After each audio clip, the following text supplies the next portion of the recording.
Friends जदि कौन व्यक्ति नारी बा पुरुषों सह आपनकर मधुर संपर्क तिक्ततार परिणत होइछि से आपनकर सह कथा हो नाही किंबा स्वल्प कथा होउछि अथवा आपनकर फोन नंबर को ब्लॉक करिछि व्हाट्सएप रे मेसेज करू नाही तेबे एही चमत्कार शक्तिशाली वशीकरण विधिटी को प्रयोग करंतु एवं किभली चमत्कार घटुची मते कमेंट बॉक्स रे लिखंतु। आपण मानकर एही उपाय माध्यम रे जे केवल ब्रेकअप समस्यार पुनरुद्धार होई परिबो ता नुहे बरं जदि नूतन भाव में स्नेह प्रेम संपर्क कहा सह चाहूथांती ता संभव होई परिबो। परिवार मध्य रे कौन प्रकार वाद विसंवाद चलथिले सेथिरे मध्य आपण माने सफलता लाभ करिवे अथवा उपरिस्थ ऑफिसर बॉस एमानकु मध्य आपण हाथ मुठा रखिकरी आपनकर समस्त सुख सुविधा को हासिल करिपारिबे। एही सूक्ष्म उपाय माध्यम रे आपनकर केवल व्यक्तिर जहाँ को आपण एही वशीकरण क्रिया रे शामिल करिवे तांकर बाम पादर धूली टिके ही दरकार कौन सामग्री आवश्यक नहीं। एही पादर धूली रे आपनकर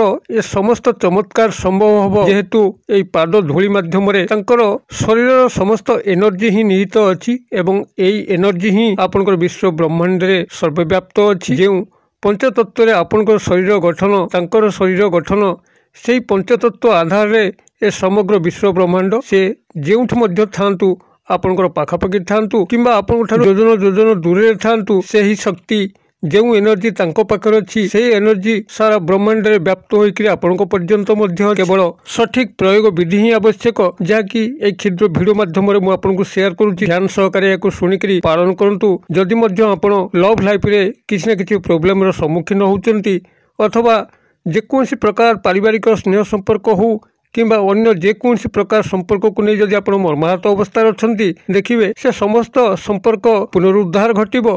आपण जहाँ को मध्य चाहूचंती जेकोसी नारी बा पुरुषों सह आपनकर नूतन संपर्क स्थापन होबो पुरातन ब्रेकअप समस्यार पुनरुद्धार घटिबो। तेबे ई शक्तिशाली वशीकरण उपाय को आपण मानक आगे उपस्थापन करिया पूर्व क्षुद्र निवेदन जदि आपण आज प्रथम बार करके चैनल रे पाद दैचंती एवं एही भली कंटेंट रे आपनको रुचि रहउची तेबे चैनल करे थिबा लाल कलर रो सब्सक्राइब बटन क्लिक करी बेल आइकन क्लिक करी एवं ऑल नोटिफिकेशन पर क्लिक करी चैनल टी को सब्सक्राइब करनियंतु जेबल कि आमे जतल मध्य आपण मानक सेवारे एही भली तंत्र मंत्र वीडियो अपलोड करिवु ता सर्वप्रथम नोटिफिकेशन आपण पाखरे पहुंचीबो एवं से सब को आपण माने सर्वदूर देखिकरी किछि ज्ञान आहरण करि परिबे। तबे फ्रेंड्स एबेसु नजर पकबाई शक्तिशाली उपाय जहाँ माध्यम रे कि आपण जेकोसी नारी बा पुरुषों को आपनकर अनुकूल करि परिबे ता हुए ता आपनकर नूतन संपर्क होई थाई पारे किंबा पुरातन भांगी जाइथिबा संपर्क को पुनरुद्धार करिया पई होई थाई पारे अथवा पारिवारिक स्नेह संपर्क को जदि फाट थाए जेबल कि पितामाता संतान मानक मध्य कौन डिस्प्यूट चलिकी परस्पर दूर रहूथांतु भाई भाउज दियर भाउज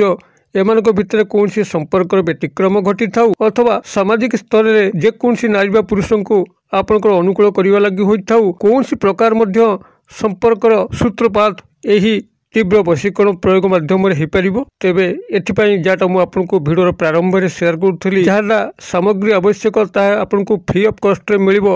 सेही व्यक्ति नारी बा पुरुषंकर बाम पादर किछि धूली आपण गुप्त भाव में संग्रह करिवे हुए तो तांकर पादरू सीधा सड़क आपण धूली आनी पारंती किंबा से जेउ स्थान रे बसुचंती से बसिकरी तो उठिकी जाउचंती आपण लक्ष्य रखिथिबे तांकर बाम पाद केउ स्थान रे भूमि पर थिला से स्थान सामान्य टिके धूली आपण कागज प्रथम भाव में भरिक आनिबे एवं जेकोसी शुक्रवार दिन प्रभात समय आपण माने क्रियाटी करिवे। तेबे आपण माने क्रियाटी करिया पूर्व स्नान शौच शुद्धपूत होइथिबे शुभ्र वस्त्र को परिधान करथिबे एवं एक शुभ्र आसन पकईकरी आपण ईशान्य कोण मुखा होइकी बसिबे। ईशान्य कोण हुए तो किसी दर्शक सठिक भाव में जानी थाई न पारंती आपनकर ईशान्य कोण होउची उत्तर एवं पूर्वर ठीक संलग्न कोण उत्तर दिग एवं पूर्व दिगर ठीक मध्यवर्ती कोण अंश की ईशान्य कोण कहुए। आपण से दिग को मुख करी एक शुभ्र आसन पकईकरी बसिबे शुभ्र वस्त्र को परिधान करिवे एवं आपनकर सामने यही धूली कागज उपर रखिए जो धूली टी आपंकर बाम पाद तलू संग्रह करिसेंती। एतिक आपण माने क्रियाकलाप कर सारा परे जदि आपन को संभव हुए किसी धूपबत्ती आपन को आगे लगे देबे जाकि आपनकर एही क्रिया रे एकाग्रता आसीबो कारण धूपबत्ती मानसिक एकाग्रता बढ़ाई थाए। एही भली भाबरे आपण सेठी एतक प्रस्तुति कर सारा परे गोटे क्षुद्र मंत्र को आपन सेठी 108 बार उच्चारण करिया पे पड़िबो मन मने एवं सेही धूली को चाहिकरी 108 बार फुंक दबाकू पड़िबो। प्रत्येक थर मंत्र उच्चारण परे आपण प्रत्येक थर सेही धूली उपरे गोटे थर फुंक लगेबे এবং এইভাবে ভাবে 108 থর মন্ত্র উচ্চাरण পরে ଆପଣ 108 ଥର ସେଇଠି ଫୁଙ୍କ ଦେବେ ସେଇ ଧୂଳିକୁ ଏବଂ ଯେତେବେଳେ ଆପଣଙ୍କର ମନ୍ତ୍ର କ୍ରିୟା ସମାପ୍ତ ହେଉଛି ଏହି ଧୂଳିକୁ ନେଇକରି ପାଖରେ ଆପଣଙ୍କର ଯେକୌଣସି ପ୍ରବାହିତ ନଦୀ ଜଳ କିମ୍ବା ନାଳ ଜଳଧାର ଅଛି ସେଠାରେ ଏହାକୁ ପ୍ରବାହିତ କରିକିରି ସେଠାରୁ ଗୋଡ଼ ହାତ ମୁଖକୁ ଧୋଇକରି ଫେରିବେ ଏବଂ ଘରେ ପହଞ୍ଚିକରି ଆପଣଙ୍କର ବସ୍ତ୍ରକୁ ବଦଳି ଦେବେ, ନୂତନ ବସ୍ତ୍ର ପରିଧାନ କରିବେ। ଆପଣମାନେ ଯେଉଁ ସମୟରେ ଏହି କ୍ରିୟାଟିକୁ କରିବେ ଠିକ୍ ସେହି ସମୟରୁ ହିଁ ତାଙ୍କର ମସ୍ତିଷ୍କରେ ଏକ ତୀବ୍ର ଆନ୍ଦୋଳନ ସୃଷ୍ଟି ହେବ, କାରଣ ଏ ଏନର୍ଜିର ଏଭଳି ପ୍ରଭାବ ଯାହାକି ତାଙ୍କ ପାଖରେ ଖୁବ୍ ଶୀଘ୍ର ପହଞ୍ଚୁଥାଏ ଏହି ବିଶ୍ୱ ବ୍ରହ୍ମାଣ୍ଡର ଏନର୍ଜି ମାଧ୍ୟମରେ ଏବଂ ସେ ଆପଣଙ୍କ ପାଇଁ ଏଭଳି ତ୍ୱରିତ ବେଗରେ ମ୍ରିୟମାଣ ହୋଇପଡ଼ିଥାନ୍ତି କିଭଳି ଆପଣଙ୍କୁ ଦେଖା କରିବେ ସେ ନିଜେ ମଧ୍ୟ ଜାଣିପାରିନଥାନ୍ତି।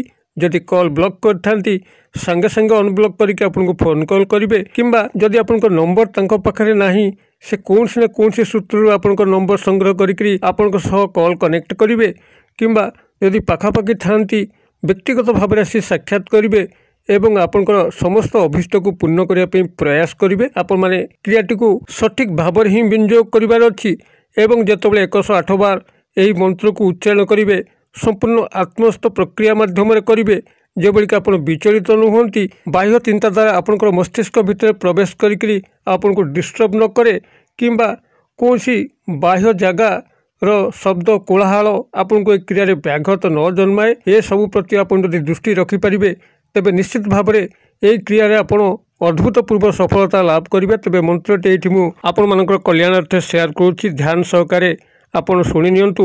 ଯଦି ସମ୍ଭବ ହୁଏ ଏହାର ମୂଳ ସ୍ୱରୂପର ସ୍କ୍ରିନଶଟ୍ ଭିଡ଼ିଓ ମାଧ୍ୟମରେ ସେୟାର କରିଦେବି ଯାହାଦ୍ୱାରା କି ସଠିକ୍ ଭାବରେ ଆପଣ ମନ୍ତ୍ରଟିକୁ ଟିପି ପାରିବେ। ମନ୍ତ୍ରଟି ଆପଣଙ୍କର ଏଇଭଳି ରହିବ, ଓଂ ଈଶାନାୟ ନମଃ ଅମୁକମ୍ ମମ ବଶ୍ୟମ୍ କୁରୁ କୁରୁ ସ୍ୱାହା। ମୁଁ ଆଉଥରେ କହିଦେଉଛି, ଓଂ ଈଶାନାୟ ନମଃ ଅମୁକମ୍ ମମ ବଶ୍ୟମ୍ କୁରୁ କୁରୁ ସ୍ୱାହା। ଅମୁକମ୍ ସ୍ଥାନରେ ସମ୍ପୃକ୍ତ ନାରୀ ବା ପୁରୁଷଙ୍କର ନାମକୁ ଯୋଡ଼ିକରି ଆପଣ ମନ୍ତ୍ର ଉଚ୍ଚାରଣ କରିବେ।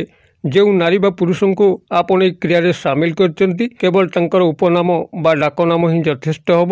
ଏହିଭଳି ଭାବରେ ଆପଣ ବିଧିଟିକୁ ପାଳନ କରନ୍ତୁ ଏବଂ ଆପଣଙ୍କର ଆକାଂକ୍ଷିତ ବ୍ୟକ୍ତି ନାରୀ ବା ପୁରୁଷଙ୍କୁ ପ୍ରାପ୍ତ କରିକି ଜୀବନକୁ ଧନ୍ୟ କରନ୍ତୁ।